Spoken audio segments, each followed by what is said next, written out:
Hi guys, ഞാനിപ്പോൾ ഉള്ളത് നമ്മുടെ പിടൂര് അന്നപൂർണേശ്വരി ക്ഷേത്രത്തിലാണ്. തൊഴാണ്ട് വന്നതാണ്. രാവിലെ സൈറ്റിൽ പോയിട്ട് നേരെ ഇതുവഴി വന്നതാണ്. ഇതാണ് ശ്രീ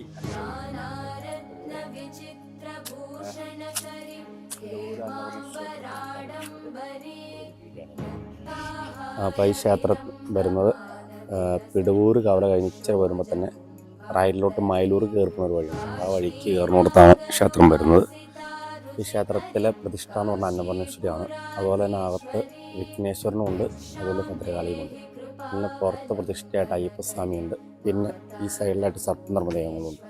ഇതാണ് ക്ഷേത്രത്തിൻ്റെ ഏകദേശം രൂപകരണം വരുന്നത്.